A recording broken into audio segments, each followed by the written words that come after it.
90ஸ்ல முன்னணி ஆக்ட்ரஸாக இருந்தவங்க நடிகை ரம்பா. இவங்க கனடாவை சேர்ந்த ஒரு பிஸ்னஸ் மேனை காதலிச்சு கல்யாணம் பண்ணிக்கிட்டாங்க. இவங்களுக்கு 3 குழந்தைங்க இருக்காங்க. ஸோ இவங்களோட ஃபஸ்ட்டு டாட்டரோட இப்போ தான் வந்து பார்த்திங்கன்னா அவங்க வந்து ஹையர் செகண்டரி ஸ்கூலுக்கு போகிறதா வந்து சொல்லியிருந்தாங்க. ஸோ இப்போ வந்து பார்த்திங்கன்னா அவங்க வீட்டில் வந்து ஒரு பூஜை நடத்தியிருக்காங்க. அது மட்டும் இல்லாமல் அவங்க வந்து ஒரு புது வீடுமே வந்து இவங்க வந்து கட்டியிருக்காங்க. ஸோ அதுக்கான ஹவுஸ் வார்மிங் ஃபங்க்ஷனும் நடத்தியிருக்காங்க. அண்ட் சிறப்பான பூஜையும் வந்து அவங்க மூத்த டாட்டருக்காக பண்ணியிருக்கதாகவும் சொல்லியிருக்காங்க. ஆக்ட்ரஸ் ரம்பாவுக்கு 2 பெண் குழந்தைகள். ஸோ இவங்க எல்லாருமே வந்து பார்த்திங்கன்னா கனடாவில் தான் செட்டில் ஆகிட்டாங்க.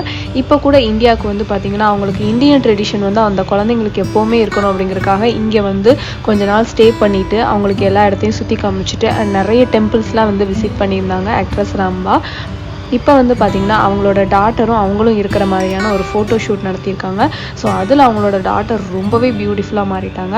அது மட்டும் இல்லாமல் பார்க்குறதுக்கு அப்படியே அச்சல் ரொம்ப போலவே இருக்கிறாங்க. அண்ட் இந்தியாவுக்கு வரும்போது நிறைய பேர் வந்து பார்த்திங்கன்னா இவங்களை வந்து நடிக்கிறதுக்காக கூப்பிட்ருக்காங்க. அதாவது பார்த்திங்கன்னா அண்ணி வேடம், அம்மா வேடம் அந்த மாதிரி. ஆனால் ரம்பா வந்து என்னோட முழு டைம் ஃபுல்லாக குழந்தைங்களுக்கு மட்டும்தான், அவங்களோட ஸ்டடி அவங்களோட கரியரை பற்றி தான் நான் யோசிப்பேன் அப்படின்னு சொல்லி ஸ்ட்ராங்காக சொல்லிட்டாங்க. அது மட்டும் இல்லாமல் அவங்களோட மூத்த பொண்ணான லயாவுக்கும் பார்த்திங்கன்னா இப்போ நிறைய சினிமா வாய்ப்பு வர்றதாகவும் சொல்லியிருக்காங்க நடிகை ரம்பா. ஸோ அவங்களும் ரம்பா மாதிரி ஒரு நடிகை ஆவாங்களா இல்லை அப்படிங்கிறத வெயிட் பண்ணி பார்க்கலாம். ஆனால் ரம்பாவுக்கு தன்னோட எல்லா குழந்தைங்களுமே பார்த்திங்கன்னா நல்லா படித்து வந்து படிப்பு சம்மந்தமான ஒரு ப்ரொஃபஷனை தான் பார்க்கணும் அப்படிங்கிறது ஆசையாக.